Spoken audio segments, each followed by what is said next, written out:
I gave myself 24 hours to try to get into a LifeSteal SMP that one of my good content creators friends got into. And if I'm unsuccessful, I will have to eat a whole clove of raw garlic. But why, you may ask? I noticed that the server looked really interesting, not because it had the generic LifeSteal plugin where if you kill someone, you get their heart, and if you die, you lose that heart. Even though it was a LifeSteal SMP copy, I saw he was super stacked and even had almost 20 hearts. On top of that, the owner of the server had accidentally given him an item that could only be gotten in creative, Bedrock, and Neon was holding on to it for his dear life as the owner went into his inventory to try to get it from him. Finally, the owner gave up thinking Neon didn't have it anymore, and then he buried it in a spot where he could find it again.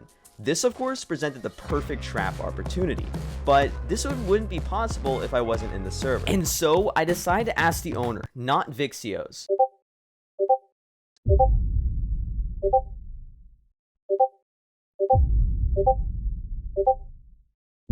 And let's just say I need to make an application, but there was really only one issue. I have never made an SMP application in my entire content creator career. So what did I do? I reached out to Neon and asked if he could make the application for me. And well, he agreed. We decided to get replay shots of my skin at the Doomsday SMP spawn to make people confused and thinking how I got there, since technically I wasn't in the SMP as of yet. After writing up a banger voiceover for it and sending everything Neon needed to make the application, he was done only the next day. So I'm a content creator who makes banger videos, and obviously this is my application to join your SMP, the Doomsday SMP. But you're probably wondering why I would be qualified to get in. Well, I think you can let my videos speak for themselves.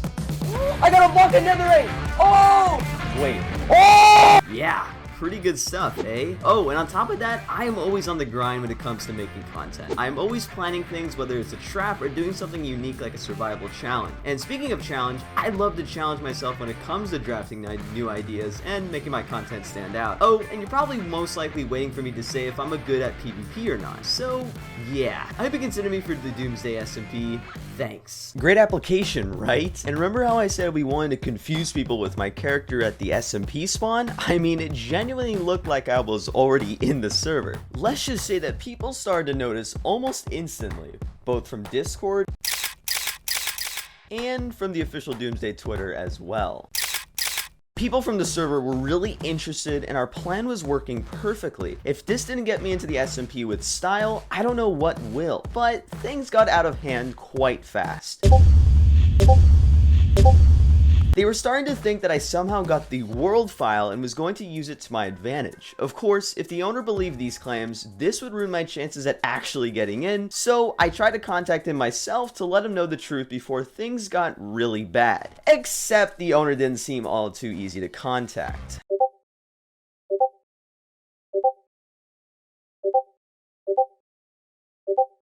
Thanks, not Vixios. But, of course, this presented one major roadblock. If the owner thought I was going to have bad intentions for the SMP, or even he just said he didn't like my application, then forget everything we have done till this point. It doesn't matter how many members may like the application, it all comes down to Vixios. But I decided instead of patiently waiting weeks to be accepted into the SMP on my main account, why not try to sneak into the SMP a different way? And that's when it hit me. I knew a player who was already in the SMP besides Neon, known as Voke. And so I instantly had an idea. I could ask Voke for their account information and log into said account and easily slip right into the server. Now, of course, I didn't really know them. We weren't technically friends, so getting their whole Minecraft account wouldn't be such an easy task.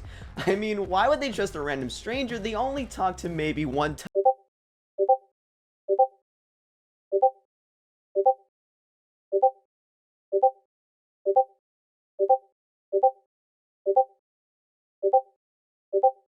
Well, that was easy. Coincidentally, they did say they quit the SMP, so this was absolutely perfect. Now having their account, I told Neon the news. I could actually pull off sneaking into an SMP without anybody knowing besides Voke and Neon.